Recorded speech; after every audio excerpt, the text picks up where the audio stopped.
Poenta ove serije i našeg sitkoma jeste da publika koja ga gleda da se prepozna, da se identifikuje emocija porodice. Postoje razne vrste porodica, ali porodica kao takva jeste osnovna ćelija društva i naša poruka je bukvalno to. Porodica je glavna, emocija, porodične vrednosti, kako se roditelji bore sa odrastanjem dece, kako mi funkcionišemo u okviru porodice. Razrađujemo novi biznis plan. Naša porodica ima malo više članova i onda prosto kako ti odnosi funkcionišu, kako emotivno podržavamo jedni druge, kako treba da tolerišemo jedni druge i kako da se zajedno borimo sa svakodnevnim problemima. Mi nismo Petrovići. Mislim da je u poslednje vreme malo falilo sadržaja koji je, kako da kažem, pokazuje svakodnevicu jedne obične ili neobične, kako god hoćete, porodice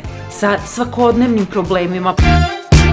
Neki od kolega su rekli da ih podsjeća to na stara vremena, kad su se ljudi više družili, kad su više slušali jedni druge i kad su bili jedni drugima više u životima. Ma ti si neozbiljan.